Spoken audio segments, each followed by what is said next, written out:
Hey guys, welcome to today's episode of Jafo Paints. We are still working with our small little mini series of how to get started with miniatures. We started with all four of these guys in their original factory packaging. These three over here actually just came from these are the Wizkids pre-painted or pre-primed, which we ended up having to reprime because we had to do some modifications to this guy. This guy was a Bones miniature, and then this one was from the board game Tomb of Annihilation. The first one we did in week 5, you'll have seen. We painted up Kawasha. Let's do that so you guys can see him. We painted up the Druid and brought some life to that miniature. Then week 6, we painted up this Orc Warrior and kind of just gave him a different look with that blue. I think he turned out fantastic. So then the next 2 videos that we've got coming for you, we're going to do 2 wolves, and we're going to do them in 2 different color schemes. This guy, which we're not going to do this week, I'm going to do as a white wolf, and I think I'm going to give him that alpha male look to him. This one, this werewolf, we're going to do in a series of grays. So we'll kind of go over the color palette that I've got for you today. It's, as you can see, it's a very small one. We're going to use Skavenblight Dinge and Storm Vermin Fur to do most of his fur. Brought out Dawnstone to do that cobblestone base, or that stone base that he's got. We've got Zandri Dust and Ushabti Bone. The Zandri Dust is going to be his loincloth. Ushabti Bone will go in with his teeth. A little bit of pink horror just to touch on the nose and maybe the inside of his ears. And the inks or shades that we'll be using today is Nuln Oil and Agrax Earth Shade. So we'll push all those off to the side. We'll bring up our first paint, which is Skavenblight Dinge. We'll get this guy on our painting handle here. And I just put him on a painting handle just so that he's a little bit higher up and a little bit out of the way for me to paint. I won't be holding on to things that I need to with him. Let's get a different brush here, guys. That's a little bit better. So get yourself, I'm going to use a medium base brush. Just a small little flat brush is good. I already got some Skavenblight Dinge on here. Now I realize I did ink this, or I did spray this guy in gray, so I probably don't need to do this step, but I'm just kind of anal retentive about it. And as you can see as it's going on, you don't really notice a whole lot of difference, and that's okay. But better to paint extra coats that you don't need than miss something. So this one's real simple for you guys. We're just going to go through. We're just going to paint all the flesh that is shown, which is literally everything but the midsection of this model. So I'll be right back and I'll show you what it looks like. Okay, there you go. Real quick, we've got that first coat on, and I know you guys can barely tell the difference, but if you do look, because I didn't do his the cloth here, you can tell there is a little bit of a gray difference, and that's all right. We're going to make this look a little bit better. So the next color that I got, and I'm going to switch down to my small or medium layer brush, because I just don't want it to go over the rest of it, is we're going to do his cloth. Now I'm picking just a neutral beige color, but you could always do something. You wanted to add a little more spice to this, so you had more characteristics coming up for your werewolves. In your Dungeons & Dragons games, you could maybe paint, say, the bottom here in tan, and then maybe the sash around, you could do like a green. In fact, you know what? Why don't we do that? Why don't we get out a green? We'll grab out a Wog Flesh green and we'll add that into there. So we'll make this a little bit more colorful, so there's something there for you guys to look at. And just so you guys can see some extra techniques. I did also grab some black. Right now it eludes me where I'm going to put that, but we'll put that on our miniature nonetheless. So we're going to do this real quick. We'll get everything but the sash around his waistband done, and I'll be right back to show you what it looks like. There we go. We now have 2 colors on there. I decided to switch it up from green to red. I just like red. I'm in a red kind of a mood today. So I thought I would do a corn red base instead of the green that I showed you a few moments ago. And I just think that'll kind of give it a little bit more oomph and change a little bit how it looks. So I'm going to get some of this on my palette here. And again, you're going to want to use your smallest brush that you've got for detailing, or at least a smaller brush if you're not accustomed to doing details. So I will be using my small layer brush once again, and we're just going to go in and do the sash that comes around here. So, and that's okay. If you've noticed, we haven't added any of our inks yet, and that is because we are going to ink it all pretty much in the same color. Now, I did realize very quickly as I started painting the red, one thing I did finish out, or miss out of the Ushabti, or the Zendri dust, is his teeth. So with a very small amount on a brush, just want to get in there and pop those teeth, and that's just going to give that much more of a look, you know, realistically. And his mouth is kind of all jacked up. We'll see what I can do to fix that all up. So I'm going to get the red. I'm going to finish those teeth. I'll be right back and show you what it looks like. There we go. That has brought, I think, a lot of life to it. I also went in, I touched up the teeth, and I added a little bit into his mouth there. So, the next step that we have is inking. We're going to use our small layer brush here to ink.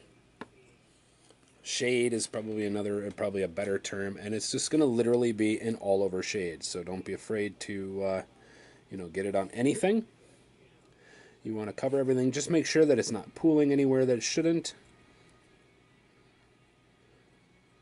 So we just want to get this all in there, get everything colored, and you can tell right away as we're doing this, even on camera, just the amount of depth this is helping provide the miniature. So let's just keep going here. I will finish this up and I'll be right back. After giving it about 30-ish minutes to dry, I know adding shades is the hardest part, guys. I totally understand it. We get something that looks like this. I did go ahead and I put just a tiny, tiny dab of Agrax Earthshade on the teeth to bring those out. Excuse me. So now comes the next part. As you see, I've got some paper towel down. I've got my small dry brush. We're going to switch over now to Storm Vermin Fur. And we're going to dry brush the entire top part of his head. So now dry brushing once again. Just want to get a little bit of paint on your brush. And you're ended up wiping most of that off. So if you go across your nail, it really doesn't leave a whole lot. But if you've done it right, we can go here and picking up, especially on the fur section. If we dry brush the whole model, it will raise up the just the color of the model, and it'll really pick up on the fur and give that some much brighter detail. And that's really where we're looking to do this in, is get that fur a little bit brighter. And you got to be careful as you're doing this on your painting handle like I just did, and you fling it off everywhere. But just want to go through. I would leave the legs alone. I'm really looking to, apparently the painting handle is just not going to work right now while we're smashing away at this. But we just want to back and forth over the fur. You need just a little bit of paint, and with dry brushing it goes a really long way. It really does. We want to do this before we add some of the details into the face, because I don't know if you guys can see that there. Look, he's got quite a different look to him now. So now that we've got that done, we're going to go back in with our, I'll just leave that in there for a little bit, with a small layer brush and our previous Skaven Blight Dinge. And we're going to kind of retouch up all of the muscles, and we want to bring up, and yes, I said that funny on purpose, please don't yell at me in the comments down below. But we're going to just touch up his musculature, and we want to bring back and cover up most of that dry brushing that we just did. The problem with dry brushing is it can be very messy, which is why you got to be careful when you're doing it and where you do it on your model.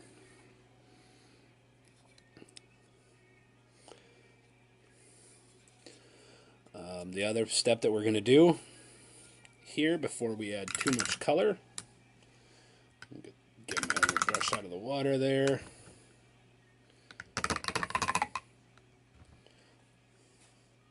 So we don't ruin the bristles on that, is I'm going to take our Zandri dust back up again, and we're just going to re-highlight with it. And you're just wanting to highlight the high spots, and that's the reason highlighting. And any of the folds where that ink got into, we're just going to let it settle where it did, and that'll help give it some depth of character. So I'm going to go around and I'll take a few minutes to do this, and I'll be right back and I'll show you what the next step of this guy looks like. With that, our model is starting to look just phenomenal, and it is time to, I don't know, do another color. So we got a couple of quick colors that we're going to do here. We're going to do Pink Horror, and it's for his nose. A Bad and Black, I remembered why I brought it out. I'm going to make him have just dark demon black eyeballs.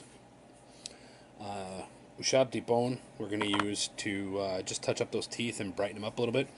I did off camera, as you guys are aware, I did re-highlight the arm or the body here with the original Skaven Blade Dinge. I re-highlighted the cloth with our Zandri dust to just kind of bring it out, and that helps with the layers there. And I did the same again with the corn red. Now, if you want, we could go and do some edge highlighting with some Wazdaka red.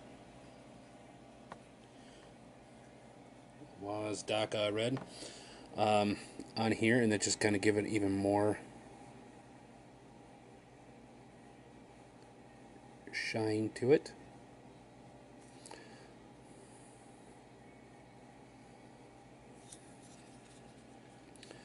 I don't know where we would put this. Let's see.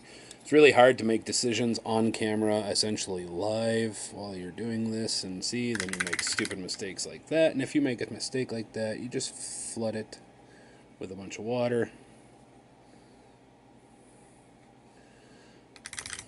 And then you can take, if you've got some paper towel handy, take some paper towel and dry that off so that it doesn't do anything there. So yeah, there's some extra things that you could do. Let's put a little bit of that on my palette. Let's see what we can do here for you guys. Show.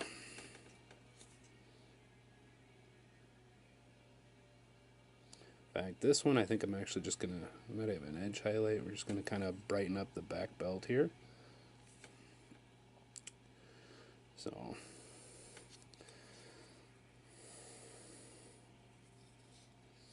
this kind of gives it a little bit of brightness to it. Brighten up that edge there. So we'll grab our pink.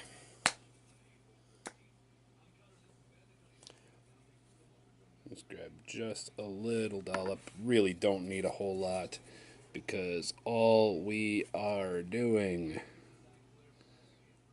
is poking his nose.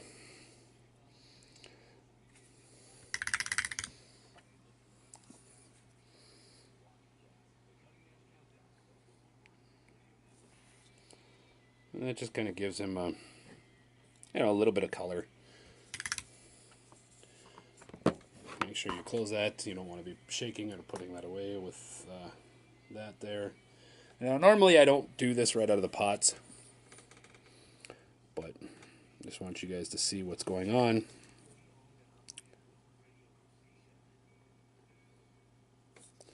Put 2 dollops in his eyes.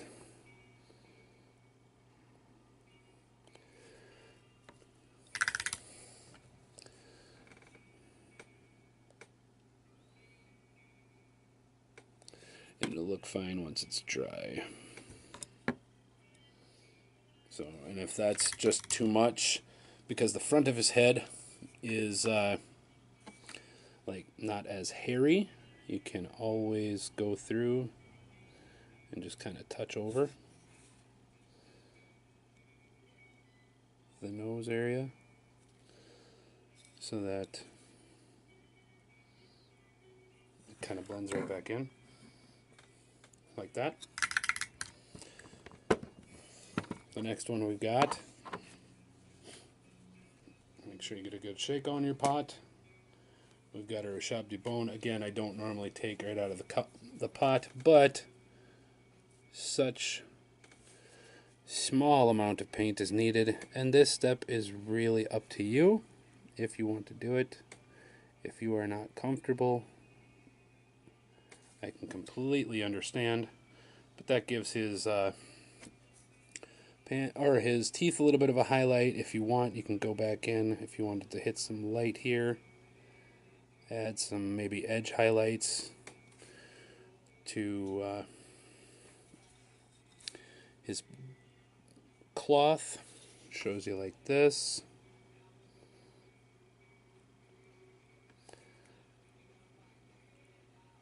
Just wherever you think the light would hit it in the front there. You can probably do that on the back too.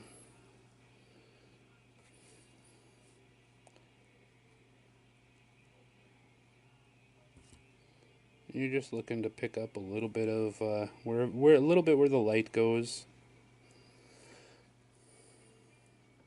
Just wherever you think you need to.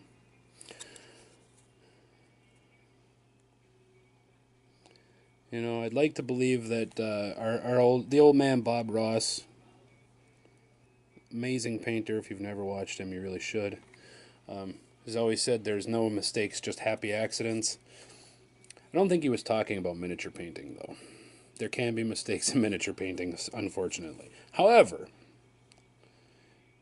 you can turn those mistakes into happy accidents with a little bit of skill and knowledge. And hopefully I'm helping provide that for you. There you go. Gives that a little bit of depth of character there. So the last color then that we've got to work with, and it's going to be another one of those two-stage processes, is Dawnstone. So I'm going to get this ready real quick and apply it to my wet palette. And a majority of what we're going to use this for is the base. And I know you see me do this quite a bit. But this time we're going to do the base in a two-stage process. So let me clean the excess paint off that brush. So this time we are going to base the entire thing. And if you want, this is probably the next feasible highlight, that if you wanted to go up another layer on his fur, another dry brush would be pretty good right here. So, in fact, I'm probably going to do that off camera, and I'll show you what it looks like. So I'm going to just paint this base, and I'll be right back, and I'll show you everything I've done. Okay, so I've gone ahead and I've based the base, I guess, as it were, in Dawnstone. And now, that's a good place you could stop, but if you want to give that base, I guess, a little bit more character, a little more depth, a little more oomph, let's go back to our Nuln Oil. Just looking for a good brush I want to use here. Screw it. We'll use our small layer brush here. And we're just going to go through, and you want to re-ink this. Put some shades there, and look at how those rocks just kind of almost pop out of the ground there. I think it adds just so much depth to this model. A good wash, a good shading highlight is really what it takes. If you get too much though, like I did here, just get yourself a clean brush. Just dab it off. Dab it. And dab that all off. Again, give that a little bit of time to dry. And then we'll be ready for one more step. And then it's time to stick on just the little flat disc that they gave us as a base. So yeah, we'll be right back after that dries. Alright, let's block some of that light coming in here so you can kind of see. It has brought a lot of depth and detail there. But, let's go further. I don't know why I just licked that brush. Ew. So let's go to our dry brush once more. Get some dry brush of that Dawnstone. And I just want to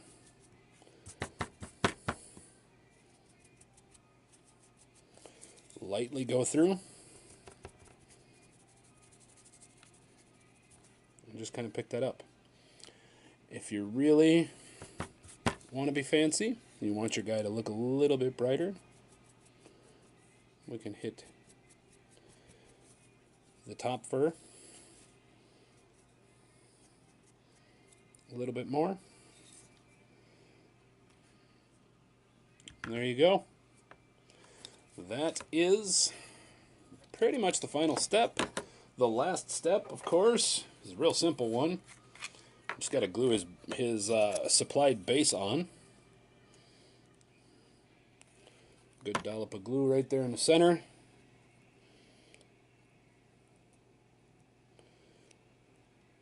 And there you go. Of course, you can run this around. Make sure you got too much glue hanging around here.